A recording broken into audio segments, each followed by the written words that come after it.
Morning students. बच्चों, हमारे द्वारा 6 चैप्टर को स्टार्ट कर दिया गया था। ये चैप्टर जो है गूगल मीट पर आपके फ्राइडे और सैटरडे को पढ़ाना प्रारंभ कर दिया गया था। कुछ बच्चों के द्वारा गूगल मीट को अटेंड नहीं कर पाए थे। कई परिस्थितियां साथ में चलती हैं बच्चों। क्या होता है, कई बार घर में मोबाइल अवेलेबल नहीं होता है या कभी नेट का कनेक्शन अवेलेबल नहीं होता है। इन प्रॉब्लम्स के बाद भी आप अपनी पढ़ाई को रेगुलर रख रहे हैं, महत्वपूर्ण है। बच्चों, अपन आगे बढ़ते हैं। इस वाले चैप्टर के अंदर मेरे द्वारा पेज नंबर 77 तक पढ़ा दिया गया था। वैसे तो 78 भी पढ़ा दिया गया था, लेकिन मैं इस 78 नंबर के पेज को फिर से रिपीट करूँगी आपके लिए, जिससे कि आपको समझ में आ सके। हिस्ट्री के अंदर पेज नंबर 78 अपनी बुक के अंदर निकाल लीजिए और वहाँ से अपन अपना अध्ययन कर रहे हैं, स्टडी कर रहे हैं। यहाँ ये टॉपिक दे रखा है छोटे नगरों का संजाल। छोटे नगर मैंने आपको बताया था कि नगर जैसे वर्तमान के अंदर शहर होते हैं ना, जिसके अंदर शिक्षा से संबंधित, स्वास्थ्य संबंधित, प्रशासनिक व्यवस्थाओं से संबंधित, आपको साथ ट्रांसपोर्टेशन से संबंधित, बैंकिंग से संबंधित प्रत्येक प्रकार की फैसिलिटी उस शहर के अंदर उपलब्ध होती है। सभी नागरिक आसानी से आरामदायक जीवन जी सकते हैं, है ना। इसी तरह से हमारे मध्यकाल के अंदर, प्राचीन काल से ही इस तरह के नगर बनते थे, लेकिन मध्यकाल की अपन बात कर रहे हैं। इस पूरी हिस्ट्री की बुक के अंदर मध्यकाल का ही अध्ययन किया गया है। आपके छोटे नगर जो थे वहाँ भी वे जैसे छोटे नगरों से अभिप्राय अपन ये कहेंगे कि ये नगर फेमस तो थे, लेकिन है ना, मतलब इनका आकार छोटा था। बाकी ये नगर फेमस तो थे आसपास के एरियो के अंदर। इन नगरों के अंदर ऐसे छोटे छोटे नगरों के अंतर्गत जो निर्माण किया गया था इन नगरों का, वो किस प्रकार से हुआ था, इन नगरों में क्या क्या विशेषताएं पाई जाती थी, उन विशेषताओं के साथ साथ बाजार का अध्ययन, उसके अलावा बाजार कितने प्रकार के होते थे, ये सब चीज़ें, बाज़ारों से कर की वसूली किस तरह से होती थी, ये सब अपने को अध्ययन करना है बेटा। यहाँ पर अपन छोटे नगरों के संजाल को स्टार्ट कर रहे हैं। बुक निकाल ली होगी आपने अब तक 78 पेज नंबर पे। 8वीं शताब्दी से ही उपमहाद्वीप से मतलब अपना भारत, उपमहाद्वीप में अनेक छोटे छोटे नगरों का संजाल सा बिछने लगा था। संभवतः उनका प्रादुर्भाव बड़े बड़े गाँवों से हुआ होगा। उनमें आम तौर पर एक मंडपिका, जिसे बाद में मंडी कहा जाने लगा था। मंडपिका किसे कहते हैं? मंडी को। जैसे अपने यहाँ पर सब्जी मंडी, फल मंडी, अनाज मंडी, है ना, धान मंडी जिसे अपन कहते हैं। तो इस तरह से ये जो मंडी, जिसे दूसरे शब्दों में हम कहें बाजार या इंग्लिश में मार्केट कहते हैं, ये आमतौर पर मंडपिका होती थी, जहाँ आसपास के गांव वाले अपनी उपज को बेचने के लिए लाते थे। उनमें ऐसी गलियां भी होती थी जहाँ दुकानें और बाजार होते थे, जिन्हें हट, बाद में हाट कहा जाने लगा। दुकानों को क्या कहा जाता था? हाट कहा जाता था। जहाँ छोटी बड़ी हर तरह की दुकानें लगती थी ना, उसे क्या कहा जाता था? हाट कहा जाने लगा था। इसके अलावा विभिन्न प्रकार के कारीगर, शिल्पियों जैसे कुम्हार, तेलियो होते हैं ना, तेल निकालने वाले, शक्कर बनाने वाले, ताड़ी बनाने वाले, ताड़ी होती है ना, साइकिल के अंदर ताड़ियाँ डलती हैं पहियों के अंदर, ताड़ी बनाने वाले, सुनारों, लोहारों, पत्थर तोड़ने वाले आदि के अलग अलग बाजार होते थे। कुछ व्यापारी तो नगर में स्थायी रूप से बसकर अपना कारोबार करते थे, जबकि कुछ अन्य व्यापारी नगर में घूम घूम कर क्रय विक्रय करते थे। मतलब यहाँ पर व्यापारी भी दो प्रकार के होते थे। एक तो अपनी फिक्स दुकान पर बैठते थे और दूसरा अपने सामान को लेकर अपने गाड़ियों में इधर से उधर घूमते रहते थे, चाहे वो घोड़ा गाड़ी हो, चाहे ऊँट गाड़ी हो, जो भी गाड़ी उनके पास उपलब्ध, बैलगाड़ी हो, उसमें अपना सामान भरकर एक नगर से दूसरे नगर में घूम फिर कर क्रय विक्रय किया करते थे। आसपास और दूर दराज के व्यापारी नगरों में स्थानीय उपज को खरीदने और दूरवर्ती स्थानों के उत्पाद जैसे गुड़, नमक, कपूर, केसर, पान सुपारी और काली मिर्च जैसे मसाले बेचने के लिए आते थे। इन नगरों की स्थानीय उपज को खरीदने के लिए व्यापारी दूर दूर से आते थे, और जितनी दूर से आता था, वहाँ की जो स्थानीय उपज होती थी उसको यहाँ पर मार्केट में बेचकर चला जाता था, और यहाँ की जो उपज और जो वस्तुएं खरीदनी होती थी उसे फिर से अपने देश या अपने राज्य में ले जाता था। आमतौर पर कोई भी सामंत यानी परवर्ती काल का जमींदार इन नगरों में या इनके आसपास किलेबंदी कर महल बना लेता था। ये लाइन समझ में आ गई होगी आपको। कोई भी सामंत जिसे राजा के द्वारा अधिकार प्रदान किया गया उस एरिए की प्रशासनिक जिम्मेदारियों का, सामंत या परवर्ती काल का जमींदार इन नगरों में या इनके आसपास किलेबंदी करके महल बना लेता था। ऐसे सामंत जो होते थे व्यापारियों, शिल्पकारों और उनके व्यापार की वस्तुओं पर कर लगाते थे। क्या लगाते थे बेटा? कर लगाते थे। यहाँ अपना पेज चेंज हो गया है बेटा, अपन यहाँ पेज नंबर 79 पर पढ़ रहे हैं। और कभी कभी इन करों का संग्रहण का अधिकार उन स्थानीय मंदिरों को प्रदान कर दिया जाता था जिनका निर्माण स्वयं उनके द्वारा या धनाढ़ व्यापारियों के द्वारा कराया गया होता था। ऐसे अधिकारों का उल्लेख अभिलेखों में किया गया था जो आज भी पाए जाते हैं। अब यहाँ पर बेटा बाजारों पर लगने वाले कर, कौन कौन सी वस्तुओं पर कर लगते थे और किन किन वस्तुओं और कर जो होते हैं बेटा, कर एक अनिवार्य भुगतान होता है जो राज्य में या देश में रहने वाले लोगों को, सरकार को या राजा को चुकाना अनिवार्य होता है। प्राचीन काल से हमारे देश में करों की परंपरा है।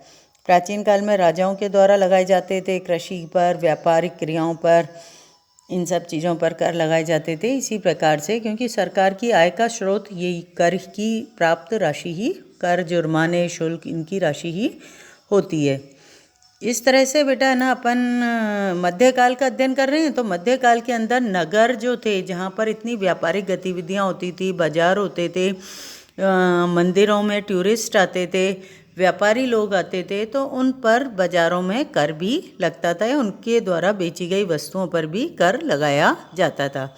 कर की राशि क्या होती है, ये कर कौन इकट्ठा करता है, ऐसी कुछ बातें यहाँ पर एक बॉक्स में दी हुई है, उन्हें पढ़ते हैं। यह राजस्थान से प्राप्त एक 10वीं शताब्दी के अभिलेख का सारांश है। राजस्थान की 10वीं शताब्दी के अभिलेख का सारांश है जिसे आपके द्वारा पढ़ा जा रहा है, जिसमें वे शुल्क दिए गए हैं जो मंदिर के प्राधिकारियों के द्वारा वस्तुओं के रूप में वसूल किए जा सकते हैं। शक्कर और गुड़, रंग, धागा, रुई, नारियल, नमक, सुपारी, मक्खन, तिल के तेल पर और कपड़ों पर कर लगाए जाते थे। इन सब वस्तुओं पर मुख्य रूप से कर लगाए जाते थे। इसके अलावा जो व्यापारी वर्ग थे, व्यापारियों पर, धातु की चीज़ें बेचने वालों पर, आसवकों, तेल, पशुचारे और अनाज के बोरों पर भी कर लगाए जाते थे। इनमें से कुछ कर तो वस्तु के रूप में होते थे और कुछ कर नकद रूप में वसूले जाते थे। देखो, वस्तु के रूप में भी कर को चुकाया जा सकता था और नकद रूप में भी कर को चुकाया जा सकता था। आज बाजार पर लगने वाले करों के बारे में कुछ और जानकारी प्राप्त करें और इन्हें कौन इकट्ठा करता है, वे किस प्रकार से वसूल किए जाते हैं और उनका प्रयोग किस काम के लिए होता है। बच्चों, ये सारी जानकारी आप अपने पेरेंट्स से बात करेंगे तो आपको जानकारी प्राप्त होगी कि आपके परिवार के द्वारा भी सरकार को टैक्स चुकाया जाता है और टैक्स किस प्रकार चुकाया जाता है वो सारी जनरल इन्फॉर्मेशन आपके पेरेंट्स आपको आसानी से समझा पाएंगे या दे सकते हैं। अब अपन आगे बढ़ते हैं। बड़े और छोटे व्यापारी भी कई प्रकार के हुआ करते हैं। जैसे अभी अपन ने पहले ही स्टार्टिंग में पढ़ा था कि 2 तरह के व्यापारी होते हैं। एक तो नगर नगर घूमकर अपनी वस्तुओं और सेवाओं का क्रय विक्रय करते हैं और दूसरे व्यापारी वे होते हैं जो स्थायी रूप से एक स्थान पर बस जाते हैं और वहीं से अपनी क्रय विक्रय का कार्य करते हैं। अब यहाँ पर अपने हेडिंग में डला हुआ है बड़े और छोटे व्यापारी। पढ़ें इसमें क्या होता है। व्यापारी कई प्रकार के हुआ करते हैं। इनमें बंजारे लोग, देखिए अध्याय 7 जो अभी अपन ने नहीं पढ़ा है, भी शामिल थे। कई व्यापारी, विशेष रूप से घोड़ों के व्यापारी, अपने संघ बनाते थे। संघ से मतलब ऑर्गेनाइजेशन उनके द्वारा संगठित किया जाता था जिसका एक मुखिया होता था और वह मुखिया उनकी ओर से घोड़े खरीदने के इच्छुक योद्धाओं से बातचीत करता था। मतलब जितने भी लोग घोड़े को बेचने वाले थे, उदाहरण है बेटा, घोड़े को बेचने और खरीदने वाले जो बेचने वाले लोग थे उन्होंने अपना संगठन बना रखा था उस संगठन के अंतर्गत जो मुखिया चुना जाता था वो ही ग्राहकों से मुख्य रूप से सौदेबाजी से संबंधित वार्तालाप करता था। जिनका एक मुखिया होता था और वह मुखिया उनकी ओर से घोड़े खरीदने के इच्छुक योद्धाओं से बातचीत करता था। चूँकि व्यापारियों को अनेक राज्यों और जंगलों से होकर गुजरना पड़ता था। देखो अब दूसरे प्रकार के आ गए। एक तो वे व्यापारी हो गए जो संघ का निर्माण करते थे, ऑर्गेनाइजेशन बनाते थे और संगठित होकर अपनी वस्तुओं को बेचते थे। उदाहरण जैसे घोड़ा व्यापारी, घोड़े के व्यापारी। दूसरा पढ़ रहे हैं अब अपन टॉपिक, पैराग्राफ चेंज होते ही। चूँकि व्यापारियों को अनेक राज्यों और जंगलों से होकर गुजरना पड़ता था, इसलिए वे आमतौर पर काफिले बनाकर एक साथ यात्राएं करते थे और अपने हितों की रक्षा के लिए व्यापार संघ या गिल्ड बनाते थे। दक्षिण भारत में 8वीं शताब्दी और परवर्ती काल में अनेक ऐसे संघ हुए थे। उनमें सबसे प्रसिद्ध मणिग्रामम और नानादेशी थे। इन दोनों के नाम नोट कर लेना बेटा। ये व्यापार संघ प्रायद्वीप के भीतर, प्रायद्वीप से मतलब अपने देश के अंदर भीतरी सीमाओं में, और दक्षिण पूर्व एशिया तथा चीन के साथ भी दूर दूर तक व्यापार करते थे। इसके अलावा चेटियार और मारवाड़ी ओसवाल जैसे समुदाय भी थे जो आगे चलकर देश के पैराग्राफ, ये बच्चों पेज नंबर 80 पर आ जाना आप लोग। इसके अलावा चेटियार और मारवाड़ी ओसवाल जैसे समुदाय भी थे जो आगे चलकर देश के प्रधान व्यापारी समूह बन गए थे। गुजराती व्यापारियों में हिंदू बनिया और मुस्लिम बोहरा दोनों समुदाय शामिल थे। वे दूर दूर तक लाल सागर के बंदरगाहों व फारस की खाड़ी, पूर्वी अफ्रीका, दक्षिण पूर्व एशिया और चीन से व्यापार करते थे। वे इन पत्तनों में कपड़े और मसाले बेचते थे और बदले में अफ्रीका से सोना और हाथी दांत व दक्षिण पूर्व एशिया और चीन से मसाले, टिन, मिट्टी के नीले बर्तन और चांदी लाते थे। पश्चिमी तट के नगरों में अरबी, फारसी, चीनी, यहूदी, सीरियाई, ईसाई बस गए थे। लाल सागर के बंदरगाहों में बेचे जाने वाले भारतीय मसाले और कपड़े इतालवी व्यापारियों के द्वारा खरीदे जाते थे और वहाँ से उन्हें आगे यूरोपीय बाज़ारों में पहुँचा दिया जाता था। एक क्वेश्चन यहाँ पर ये बनता है कि भारत के बने हुए वस्तुएं और सेवाएं किस प्रकार यूरोपीय बाज़ारों में पहुँचती थी। तो इसके आंसर के अंतर्गत आप लिख सकते हो, लाल सागर के बंदरगाहों में बेची जाने वाले भारतीय मसाले और कपड़े इतालवी व्यापारियों के द्वारा खरीदे जाते थे और वहाँ से वे उन्हें आगे यूरोपीय बाज़ारों में पहुँचा देते थे। उससे व्यापार में बहुत लाभ होता था। उष्ण कटिबंधीय जलवायु में उगाए जाने वाले मसाले, जिनमें काली मिर्च, दालचीनी, जायफल, सौंठ आदि आते हैं, यूरोपीय व्यंजनों के महत्वपूर्ण अंग बन गए थे।